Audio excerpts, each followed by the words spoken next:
Hi అండి. నమస్తే. నేను మీ Lakshmi. Welcome back to our channel. Friends, ఈరోజు మన వీడియోలో సింపుల్గా పచ్చి రొయ్యలు, పచ్చి శనగపప్పుతో కర్రీ ఎలా చేయాలో చేసి చూపిస్తున్నానండి. పచ్చి రొయ్యల్లో పచ్చి శనగపప్పు కాంబినేషన్ చాలా బాగుంటుందండి. ఒకసారి ట్రై చేయండి. చాలా సింపుల్గా తక్కువ ఇంగ్రీడియంట్స్తోనే ఈ కర్రీని చేసుకోవచ్చు. ఎవరైనా సరే ఫస్ట్ టైం చేసినా కూడా చాలా రుచిగా చేస్తారు. ఒకసారి తప్పకుండా ఈ కర్రీని ట్రై చేయండి.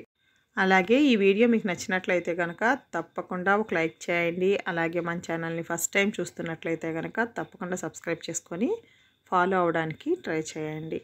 ఇప్పుడు ఈ కర్రీని ఎలా తయారు చేయాలో చూసేద్దాం. ఇవి పచ్చి రొయ్యలండి. పచ్చి రొయ్యలని పైన పొట్టంతా ఒలిపించేసేసినాక పప్పు ఒక 800 గ్రామ్స్ వరకు ఉంటుంది. అది తీసుకొని శుభ్రంగా క్లీన్ చేసుకొని పసుపు ఉప్పు వేసి ఉడకపెట్టుకొని ఇలా రెడీగా పెట్టుకోవాలండి. ఆ వీడియో మీకు నేను పెట్టలేదు.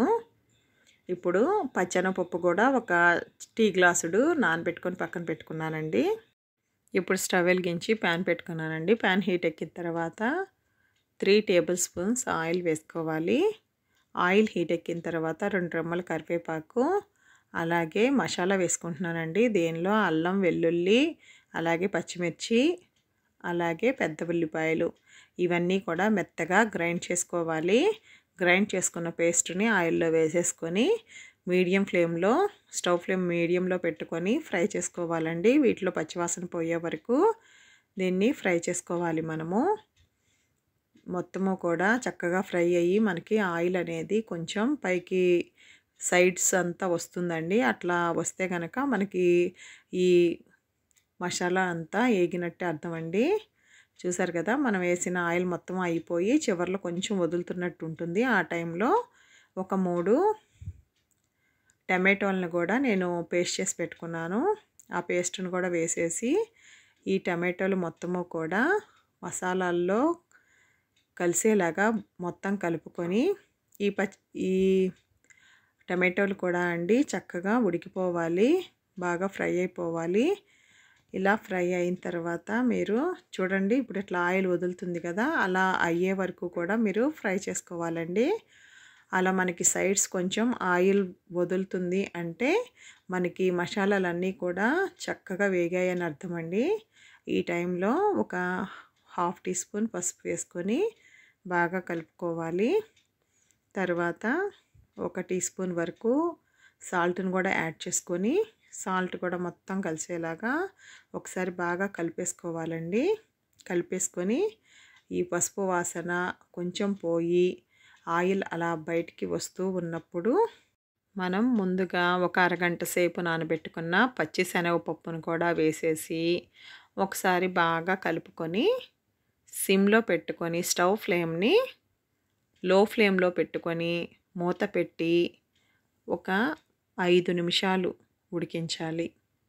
ఇప్పుడు మూత తీసుకొని ఒక 5 నిమిషాలు అయిపోయిందండి. ఇప్పుడు మూత తీసుకొని ఒకసారి కలుపుకొని దీనిలోకి మనం ముందుగా ఉడకపెట్టుకొని పక్కన పెట్టుకున్నాం కదండి రొయ్యలు, ఆ రొయ్యలను కూడా వేసేసి చక్కగా కలుపుకోవాలి. ఇలా మొత్తం కలిపేసిన తర్వాత మూత పెట్టి ఒక 5 నిమిషాల వరకు సిమ్లో లో ఫ్లేమ్లోనే కొంచెం ఉడికించుకుంటే మనకి మసాలాలన్నీ కూడా మన రొయ్యలకి పడతాయండి.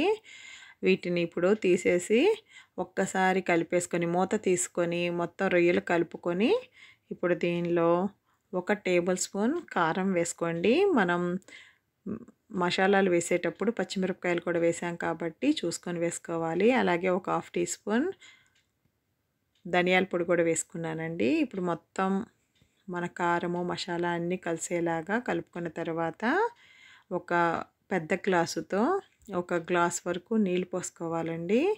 మన గ్రేవీ నేను ఎక్కువ గ్రేవీ ఉండేలాగా కూరలో చేస్తున్నాను కాబట్టి 1.5 గ్లాస్ పైనే నేను నీళ్ళు పోసానండి. అంటే మనకు ముక్కలన్నీ మునిగేలాగా పోసుకోవాలండి. అలా పోసిన తర్వాత మొత్తం ఒకసారి కలిపేసుకొని అది మీరు వేసుకునేది వాటర్ చూసుకొని వేసుకోండి. నేనైతే కొంచెం ఎక్కువే వేస్తున్నాను, ఎందుకంటే గ్రేవీ ఎక్కువ కావాలని. ఇలా మొత్తం వేసుకొని మూత పెట్టేసి మనకి గ్రేవీ మొత్తము కూడా కొంచెం దగ్గరికి వచ్చే వరకు ఉడకనివ్వాలండి. చూడండి మనకి ఇట్లా నూనె పైకి తేలింది అంటే కూర మనకి అయిపోవచ్చిందని అర్థం. ఈ టైంలో మనం సన్నగా కట్ చేసుకున్న కొత్తిమీర అలాగే గరం మసాలా జల్లుకొని స్టవ్ని ఆఫ్ చేసుకొని సర్వింగ్ బౌల్లోకి తీసేసుకుంటే కనుక ఎంతో రుచిగా ఉండే పచ్చి రొయ్యలు పచ్చి శనగపప్పు కర్రీ రెడీ అయిపోయిందండి. ఈ కర్రీని ఎవరైనా సరే చాలా ఈజీగా చేసేసుకోవచ్చు. చాలా ఈజీగా ఉంటుందండి. సింపుల్గా తక్కువ ఇంగ్రీడియంట్స్తోనే ఈ కర్రీ మీకు రెడీ అయిపోతుంది. చూసారు కదా, ఇలాగే మీరు కూడా ట్రై చేసి మీకు ఎలా కుదిరిందో నాకు కామెంట్ చేయడం మాత్రం మర్చిపోకండి. ఈ కూర మీకు రైస్లో కానీ చపాతీ కానీ పూరీ కానీ దేంతోనైనా సరే చాలా టేస్టీగా ఉంటుందండి. తప్పకుండా మీరు ట్రై చేసి మీకు ఎలా కుదిరిందో నాకు కామెంట్ చేయండి. Thanks for watching.